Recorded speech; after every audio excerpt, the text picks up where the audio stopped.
नमस्कार, मैं हूं खान। दिन भर की खबरों में सबसे पहले डालते हैं नजर आज के मुख्य समाचारों पर। राष्ट्रीय लोक अदालत के प्रचार प्रसार की निकाली रैली, मकसद कम हो सके अदालतों का भार। उच्च अधिकारी के निर्देशों पर नगर परिषद हुई गंभीर, जंक्शन व टाउन क्षेत्र से पकड़े 29 निराश्रित पशु। टूटे व्यापारी भाइयों को मनाकर करवाएंगे घर वापसी। फूड ग्रेन मर्चेंट एसोसिएशन संस्था के निर्वाचित पदाधिकारियों का शपथ ग्रहण व पदभार ग्रहण। पति के इलाज पर 35,000 रुपए का खर्चा, बिल देखकर लगी रोने, हुई बेहोश। टाउन के महावीर अस्पताल सेंटर का है मामला।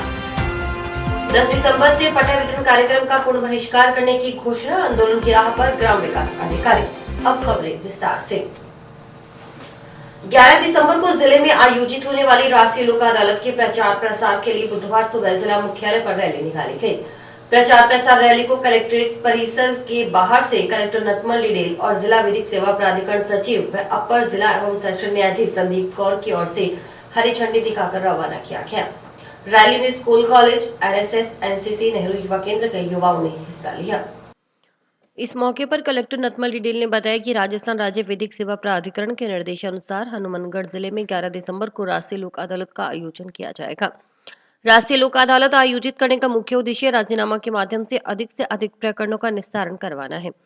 इसी के मद्देनजर जिले में जिला विधिक सेवा प्राधिकरण के माध्यम से प्रचार प्रसार रैली का आयोजन किया गया है।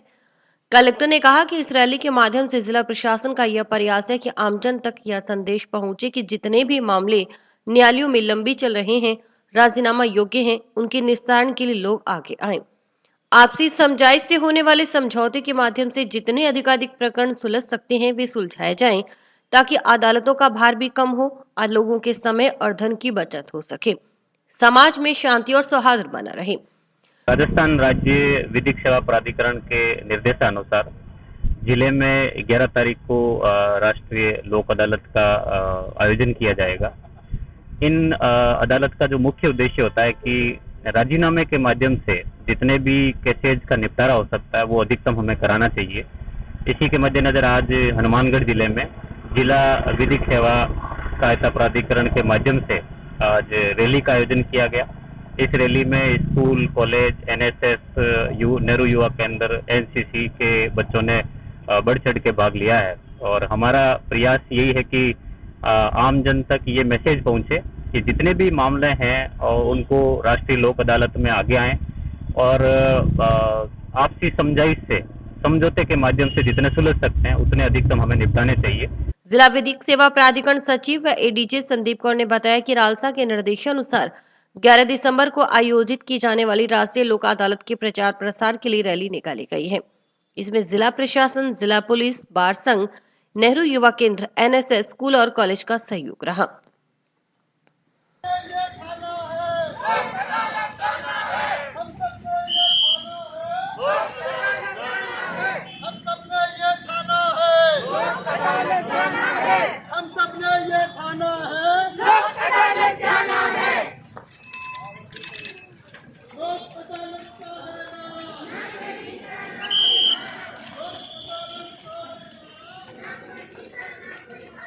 माननीय रालसा के निर्देशानुसार 11 दिसंबर को राष्ट्रीय लोक अदालत का आयोजन किया जा रहा है। आज की रैली उसी के प्रचार प्रसार के लिए हमने आयोजित की है। इसमें हमें जिला प्रशासन, जिला पुलिस, बार संघ, नेहरू युवा केंद्र, एनएसएस, हनुमानगढ़ के कॉलेजेस और स्कूल्स का बहुत सहयोग मिला है। सभी का धन्यवाद ज्ञापित करती हूँ और हनुमानगढ़ के सभी लोगों से ये गुजारिश है, हमारी लोक अदालत, राष्ट्रीय लोक अदालत को सफल करने के लिए आप अपना योगदान जरूर दें। उच्च अधिकारियों के निर्देश पर हरकत में आई नगर परिषद की टीम की ओर से शहर में निराश्रित घूम रहे गोवंश को पकड़ने का अभियान लगातार जारी है। कलेक्टर की ओर से नगर परिषद अधिकारियों को शहर के मुख्य स्थलों, सब्जी मंडी समेत अन्य स्थानों पर घूमने वाले निराश्रित पशुओं को पकड़ने और उसकी पाक्षिक रिपोर्ट देने के निर्देश दिए गए हैं। इसके बाद से नगर परिषद की टीम जंक्शन व टाउन क्षेत्र में अलग अलग दिन अभियान चलाकर निराश्रित गोवंश को पकड़ रही है। नगर परिषद की ओर से जंक्शन के वार्ड नंबर 59 में करनी चौक के आसपास के क्षेत्र में घूम रहे निराश्रित पशुओं को पकड़ा गया। अभियान के दौरान करीब 20 पशु पकड़े गए। इसके अलावा टाउन में सब्जी मंडी, सुभाष चौक, इंदिरा चौक के आसपास के क्षेत्र से 9 निराश्रित पशु पकड़े गए। जंक्शन क्षेत्र में पकड़े जाने वाले पशु जंक्शन की गौशाला में, जबकि टाउन क्षेत्र में पकड़े जा रहे पशु टाउन की एग्रो गौशाला में बंद किए जा रहे हैं। नगर परिषद की मुख्य स्वच्छता निरीक्षक प्रेमलता पुरी ने बताया कि शहर में घूम रहे निराश्रित गोवंश के कारण आमजन दुर्घटना का शिकार होता है। नगर परिषद की टीम और जंक्शन व टाउन क्षेत्र में सड़कों पर घूम रहे निराश्रित गोवंश को पकड़ने के लिए अभियान चलाया गया है। एक दिन जंक्शन व एक दिन टाउन में अभियान चलाकर निरंतर निराश्रित गोवंश को पकड़कर गौशालों में बंद किया जा रहा है।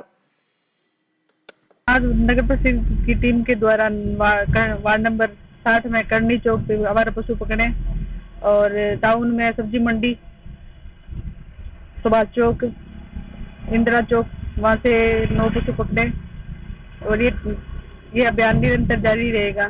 पर डे आज जंक्शन किया है, कल टाउन और कल सुबह बात चौक सुबह 6 बजे 6:30 बजे पकड़ेंगे। नगर परिषद की टीम के द्वारा टाउन एवं जंक्शन क्षेत्र में जो आवारा पशु सड़क पर घूमते हैं, आमजन दुर्घटना का शिकार होते हैं, उनके लिए अभियान चलाया गया है।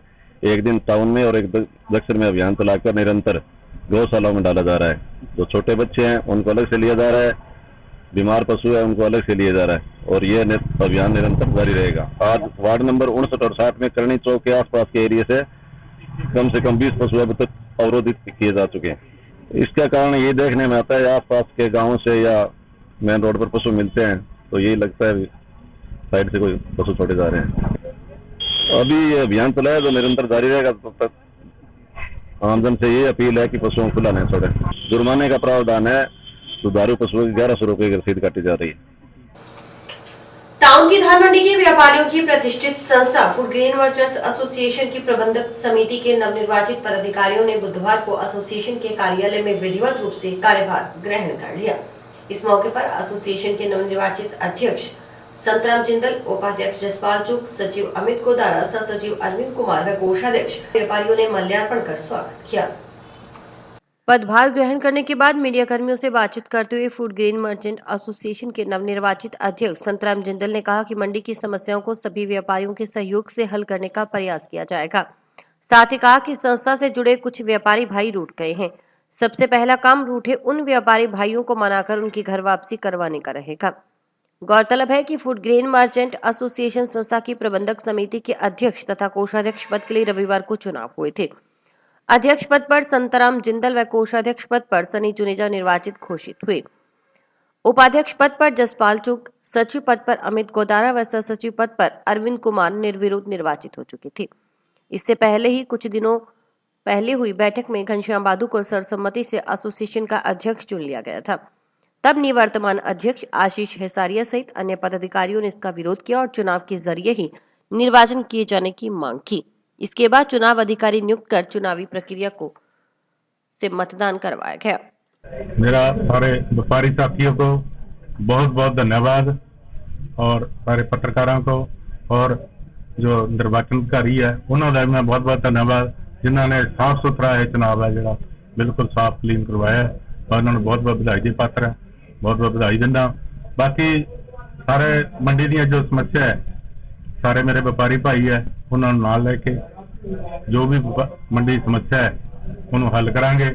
सब तो एक होर समस्या साडे जिहड़े व्यापारी भाई है वो रुष्ट होकर उधर चले गए सी।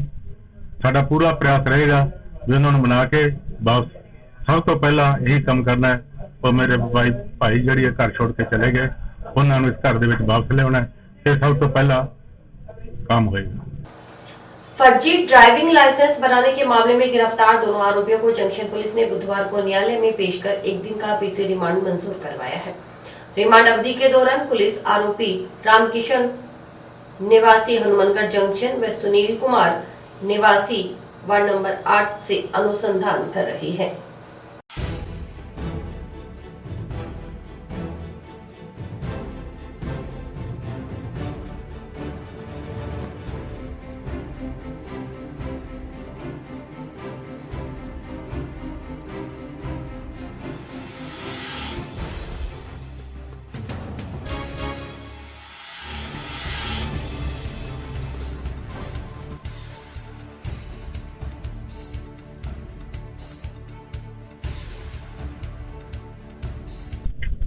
फर्जी मार्कशीट के जरिए एवी लाइसेंस बनाने में गिरफ्तार रामकिशन और मुलजिम सुनील को कोर्ट में पेश कर एक दिन का पीसी रिमांड लिया गया।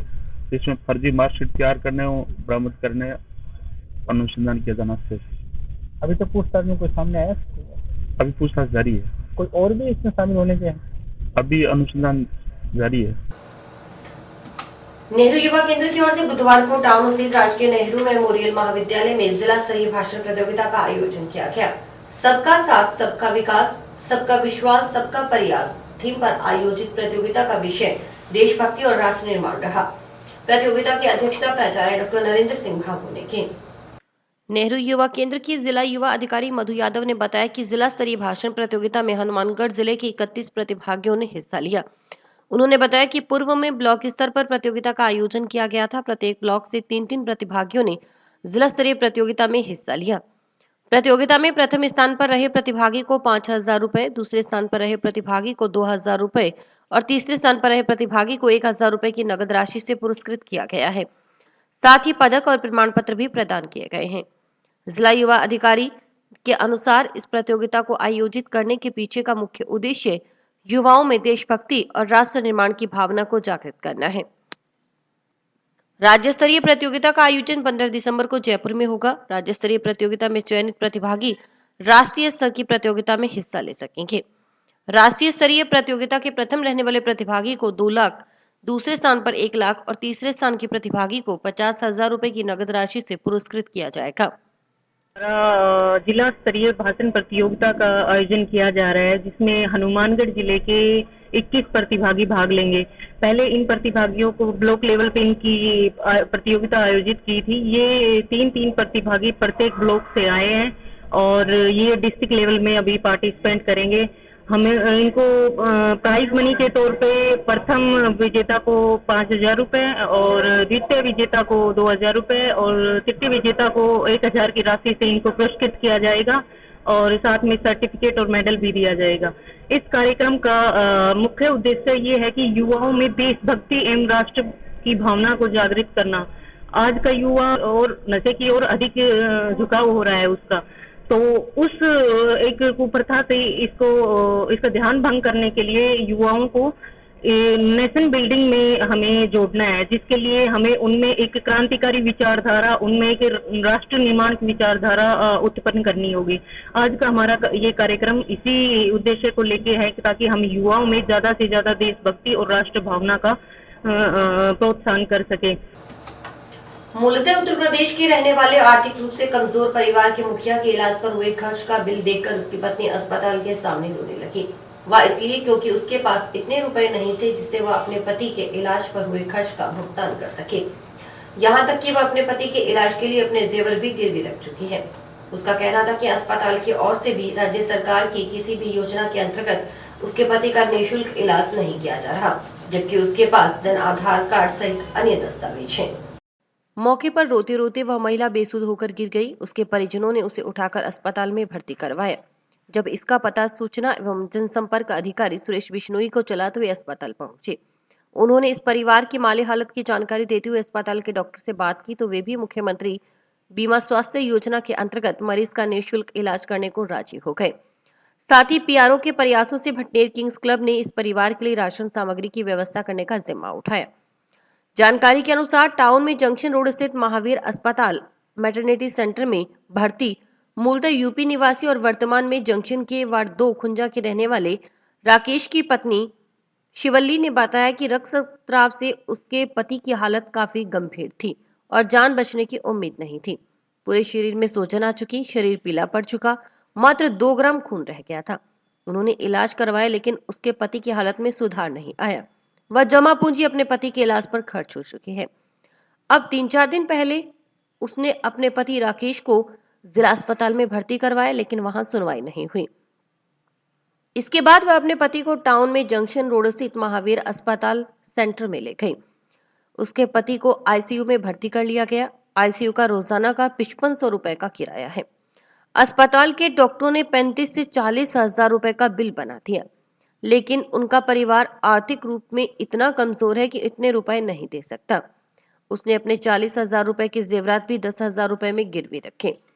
अब उसके पास कुछ नहीं। उसके 2 बच्चे 3-4 दिन से भूखे प्यासे हैं। उसे किसी योजना का लाभ नहीं मिल रहा। जन आधार कार्ड आदि बना हुआ है, लेकिन अस्पताल प्रशासन की ओर से किसी भी योजना के तहत निःशुल्क उपचार नहीं किया जा रहा। सर, मेरा नाम शिवलली है।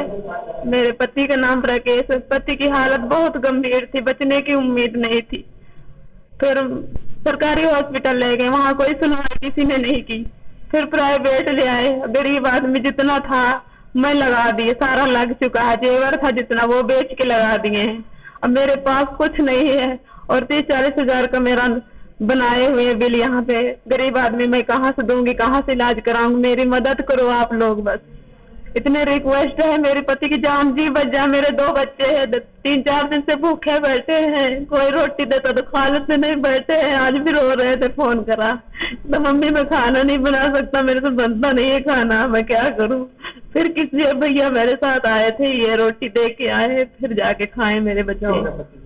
पति का ब्लड बहुत गिरता था लाइटिंग से, लोटा लोटा ब्लीडिंग गिरती थी। धीरे धीरे शरीर में सूजन आ गई, पूरी शरीर पीली पड़ गई, कमजोरी आ गई, 2 पॉइंट खून रह गया था। उसके बाद भी ब्लीडिंग चालू हो गई। फिर डॉक्टर भी जवाब देता था। फिर हाथ पैर पकड़े हैं उनकी। फिर उन्होंने डॉक्टर इलाज चालू कर दिया। उसके बाद अब जितना था उतना तो मैं दे चुकी हूँ। मेरे पल्ले अब कुछ नहीं है। मौके पर पहुंचे पीआरओ सुरेश बिश्नोई ने बताया कि सूचना मिलने पर उन्होंने इस परिवार को बताया कि जन आधार कार्ड दिखाने पर मुख्यमंत्री स्वास्थ्य बीमा योजना के अंतर्गत 5 लाख रुपए तक का इलाज निःशुल्क होगा। साथ ही इस बारे में उन्होंने सीएमएचओ को जानकारी दी। सीएमएचओ ने अस्पताल के डॉक्टर से बात की तो डॉक्टर ने परिवार को आश्वस्त किया कि राकेश का इलाज पूरी तरह से निःशुल्क किया जाएगा और आगे भी अगर कोई मरीज आएगा तो उनका भी जन आधार कार्ड होने पर इस योजना के अंतर्गत निःशुल्क इलाज किया जाएगा। अभी कुछ देर पहले ही हमारे रिपोर्टर बंधु ने मुझे बताया कि हॉस्पिटल है टाउन जंक्शन के बीच में, महावीर हॉस्पिटल है, वहाँ पर एक महिला काफी रो रही है। उनके हस्बैंड का इलाज हुआ है लेकिन 35,000 रुपए खर्चा है और उनके पास 35,000 रुपए देने को नहीं है। उनके 40,000 के कोई जेवर थे, वो 10,000 में गिरवी रख के आए और महिला की हालत काफी खराब बताई जा रही है। मैंने उनसे बताया कि जन आधार कार्ड दिखाएंगे तो उनका इलाज फ्री होगा। 5 लाख तक का इलाज मुख्यमंत्री स्वास्थ्य बीमा योजना के अंतर्गत उनको फ्री इलाज किया जाएगा। हो सकता है इनका फ्री इलाज हुआ हो। ये सारी बात मैंने सीएमएचओ साहब को बताई कि इस तरह कोई महिला वहाँ इस तरह की रो रही है, उनका इलाज फ्री होना चाहिए था, हुआ नहीं है। तो उन्होंने सीएमएचओ साहब ने डॉक्टर साहब से बात की यहाँ और डॉक्टर साहब ने यह आश्वासन दिया है कि उन महिला का, उनके हस्बैंड जो है राकेश सन ऑफ श्री ओंकार, नई खुंजा, वार्ड नंबर 2, उनका इलाज पूरी तरह से निःशुल्क किया जाएगा। और आगे से भी हम कोई इस तरह से कोई गरीब या कोई व्यक्ति आएंगे तो उनका जन आधार कार्ड देखते हुए उनका मुख्यमंत्री चिरंजीवी स्वास्थ्य बीमा योजना में निःशुल्क इलाज हम करेंगे। वहीं अस्पताल के डॉक्टर प्रताप सिंह शेखावत के अनुसार मरीज राकेश को जब उसकी पत्नी अस्पताल में लेकर आई थी तब उन्होंने जन आधार कार्ड आदि नहीं दिखाया। 3 दिन तक अस्पताल में इलाज चलता रहा। अब निश्चित रूप से इस परिवार की हर संभव मदद की जाएगी। ये इस कंडीशन में आया था। जब ये आया तो इसकी वाइफ जो इसको लेके आई, हमने कहा कि भाई इसको आगे लेके जाओ। इसने कंडीशन बताई कि काफी खराब है। इसने उस टाइम हमें कोई कार्ड वगैरह के बारे में कोई जिक्र नहीं किया। 3 दिन तक इसका ट्रीटमेंट चलता रहा। जो भी है इस जन सहयोग से ये लोग बाग ब्लड वगैरह लेके आए और कल इन एक जो बंधु हैं उन्होंने मेरे से कहा, तो मैंने उनसे ये कहा कि भाई इसका अपन वैसे ही मदद कर देंगे जो भी मदद है, और अब आप लोग कह रहे हो तो इसका हम फ्री करवा देंगे, कोई दिक्कत नहीं। और अभी वक्त है एक ब्रेक का।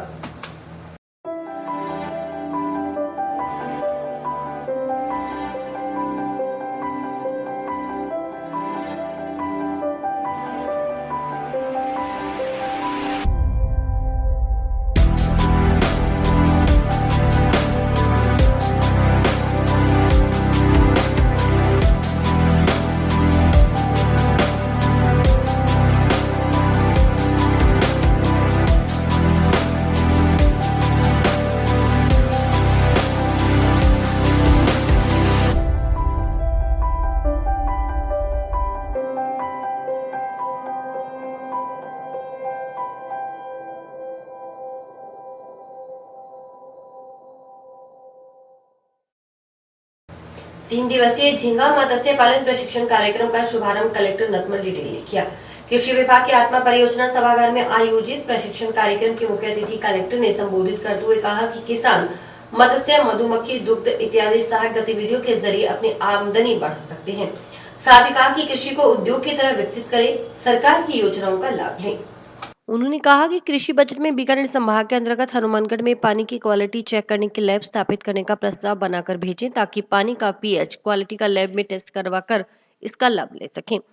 गौरतलब है कि फिलहाल किसानों को पानी की क्वालिटी चेक करवाने के लिए रोहतक और हिसार सैंपल भेजना पड़ता है।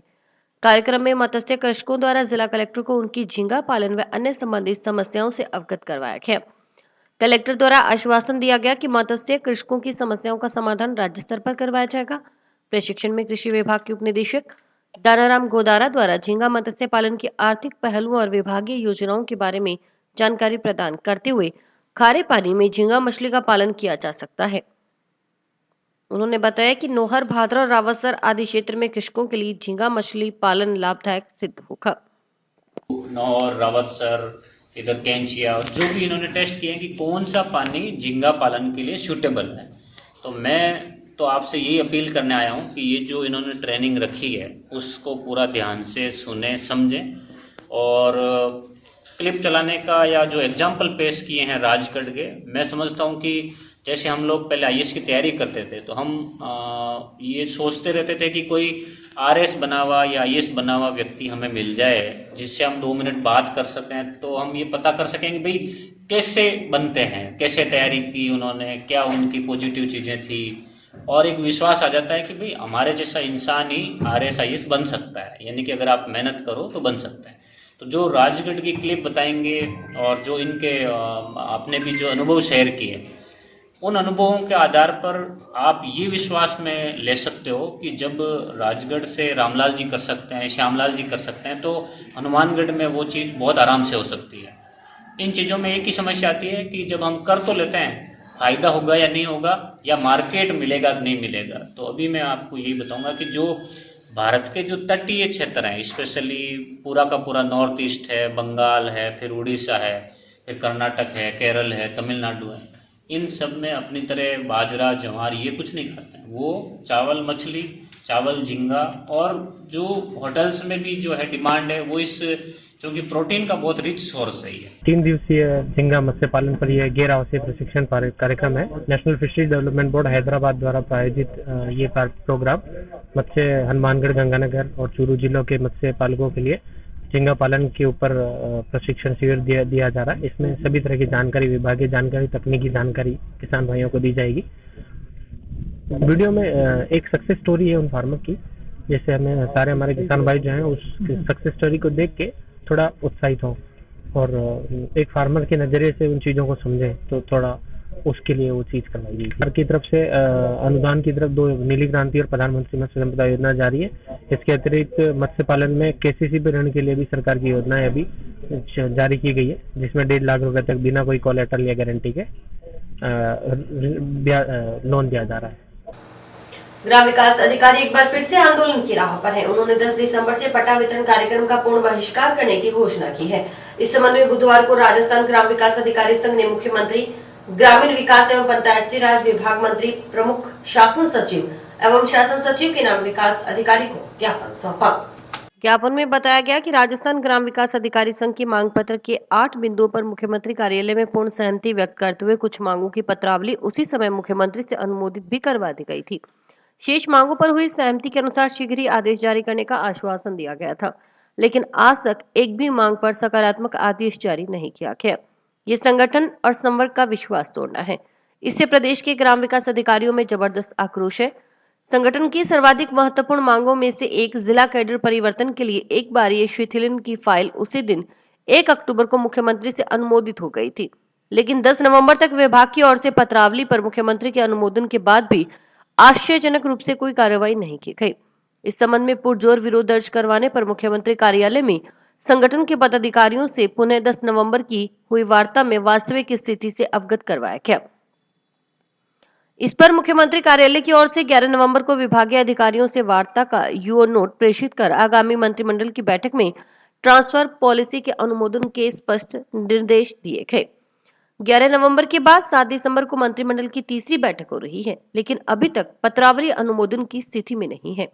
इससे स्पष्ट है कि विभाग मुख्यमंत्री कार्यालय में हुए समझौते और निर्देशों के प्रति बिल्कुल भी गंभीर नहीं है। प्रांतीय ग्राम विकास अधिकारी संघ प्रांतीय आदेश की अनुपालना में हमारे द्वारा ब्लॉक लेवल पर एवं जिला लेवल पर ज्ञापन दिए जा रहे हैं।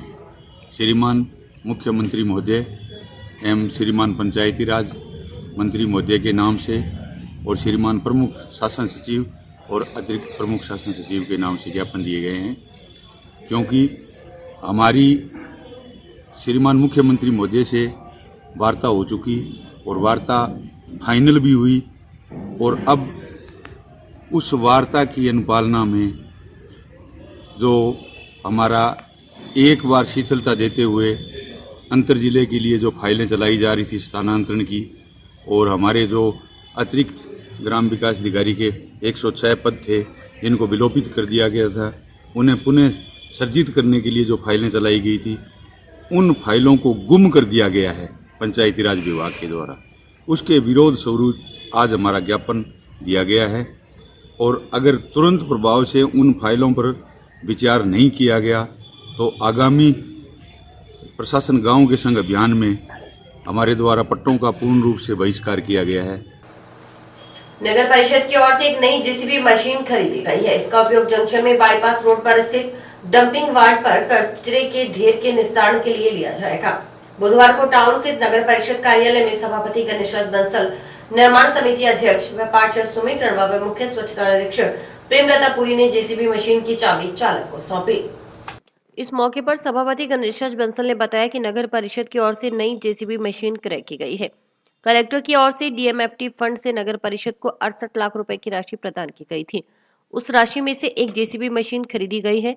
इस मशीन के जरिए जंक्शन के कचरा संग्रहण क्षेत्र में सेग्रीगेशन कार्य का कचरे का निपटारा किया जाएगा।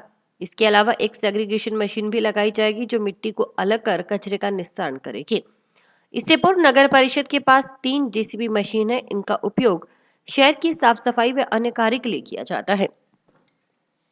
नगर परिषद हनुमानगढ़ के द्वारा आज एक नई जेसीबी मशीन क्रय की गई है, जो कि माननीय जिला कलेक्टर महोदय के द्वारा नगर परिषद को डीएमएफटी फंड में से 68 लाख रुपए की राशि प्रदान की गई थी, जिसमें से ये एक जेसीबी मशीन क्रय की गई है, जो कि हनुमानगढ़ जंक्शन के कचरा संग्रहण के तर्ज से कचरे को सेग्रीगेशन करने में कार्य करेगी। एक सेग्रीगेशन मशीन भी लगाई जाएगी जो कचरे को, मिट्टी को अलग करके कचरे का निस्तारण करेगी। ये इससे पूर्व नगर परिषद के पास 3 जेसीबी क्रय की हुई हैं जो शहर में साफ सफाई व अन्य कार्य करती हैं। पूर्वजों की याद में टाउन की गुड़मंडी निवासी पवन सरावगी व आनंद सरावगी की ओर से अपने निवास स्थान पर श्रीमद् भागवत कथा का आयोजन किया गया। 2 दिसंबर से चल रही कथा का समापन बुधवार को हुआ।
कथा का प्रारंभ गुड़मंडी टाउन डिपार्टमेंट स्टोर के ऊपर रावगी निवास के ऊपर रखा गया।